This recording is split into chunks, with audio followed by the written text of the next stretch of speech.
Um, I mean, a lot of the athletes I talk to, either they don't have social media now or they came up in an area when there wasn't social media. Yeah, Uh, and every one of them has said, I am so grateful that that was the case because I cannot right. imagine now, particularly, it's like in so many ways, it's such a good thing because I've been able to connect with so many people because of this. And like several of my Yeah, reviews, I found people on Twitter and Instagram. yeah, yeah.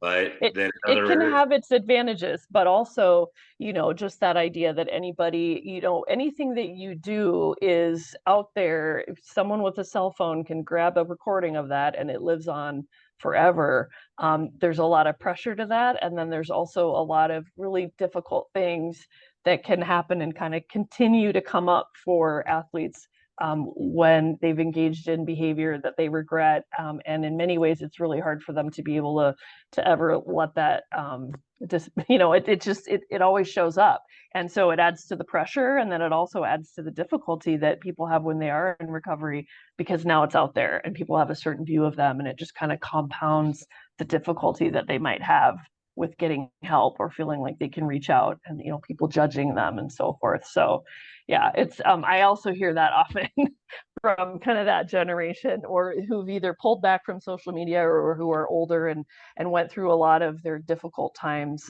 before everyone had a cell phone that was going to record everything that you do and everything you say.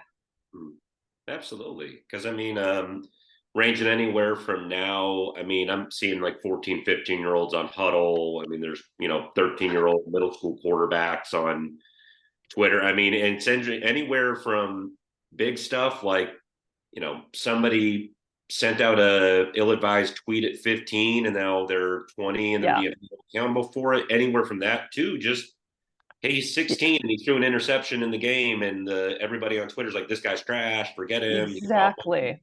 Yeah. Um, I I can't imagine having to deal with that on my own conscience or my own, like I'm the mental thing I'm putting on, but Yeah. to have everybody constantly reminding about it has got to be a whole different angle. It is. It's a whole added level of pressure, right? Going back to kind of that first topic, it's just the increased amount of pressure that's out there. I also think it's just from a psychologist perspective, that we do have to just, as I say, you shouldn't say. There are certain things that just are off limits, and we shouldn't excuse behavior. But I do think it's really important to remind people about adolescent brain development, and during that time of life, um, the part of your brain that is supposed to make good decisions and is not impulsive, it's just not very well connected. And so to judge some behavior that a 14, 15-year old had, I think that can be really difficult, because you're not really allowing for the fact that young people are still learning. They're going to do things that they regret. They're going to make mistakes, and we have to be able to balance those two things, right?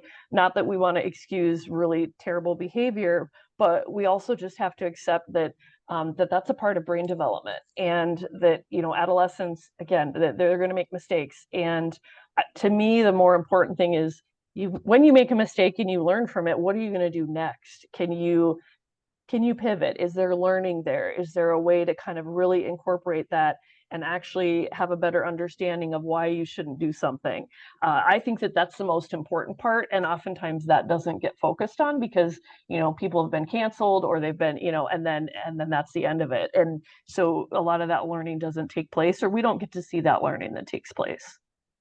Absolutely. And in terms of just obviously, one guy I talked to, he said, I know maybe it's a pipe dream to think like, oh, let's just tell people to not say something on Twitter or just tell people stay off Twitter. So, maybe that's kind of wishful thinking. But in terms of solutions for anybody listening, like, hey, try to think before you tweet, or to the people who are, the athletes themselves, ways to deal with it, I guess, and all that sort of stuff. Yeah, I mean, just as a general rule, no matter how old you are or what line of work, if you're emotional and you're heated and you're really angry or upset or whatever, it's just like, you might be able to write it somewhere, but don't put it anywhere publicly. Take a breath, take some time, pause a little bit. All of that's a good strategy no matter how old you are, right? Whenever we're reacting emotionally to something, in a heated kind of an exchange, we lose a lot of that ability to kind of think about consequences, or and so just as a general rule of thumb, um, maybe we can't completely remove, things like Twitter or whatever, but you can develop some habits around knowing, okay, I've, I'm super upset right now. I'm angry. I'm lashing out. It's not the time for me to be putting anything out publicly. Let me process my emotions. Let me think about this. Let me cool down a little bit, and put some distance between myself and hitting the send, or the post button. And again, that's just a good rule of thumb anyway. I do think that it is possible, though, for us to really kind of move towards at least having some of our own personal limits around how much time are we going to spend on social media. And again, there are ways that it's super helpful. We connect with people that we haven't connected with. We have tons of resources to a lot of information.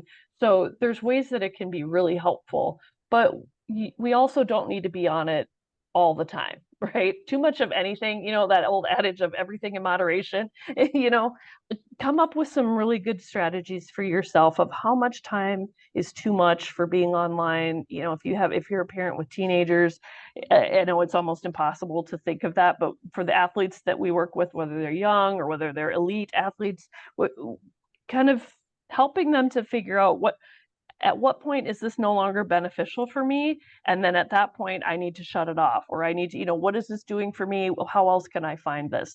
How do learn to live within this new world of social media, but not let it dominate your time, not let it dominate your headspace, not let it dominate, your effort, your motivation, the importance, the priority in your life. I usually try to help athletes really, understand and recognize that any of the comments, any of the fans, all of those, those those are real people out there, but those are not real relationships that you have, right? It's focus on the people that are actually in your life, people in your family, on your team, in your community. Those are the real relationships. And so make sure that you are spending time and energy and putting all, most of your focus on those. And then social media is just kind of should be just sort of a thing we learn to live with it, but we don't want it to dominate, and we don't want it to control the majority of the waking moments that we have. And most people, when they take either a little break or they do put some limits on it, they find, actually, wow, I feel a lot better.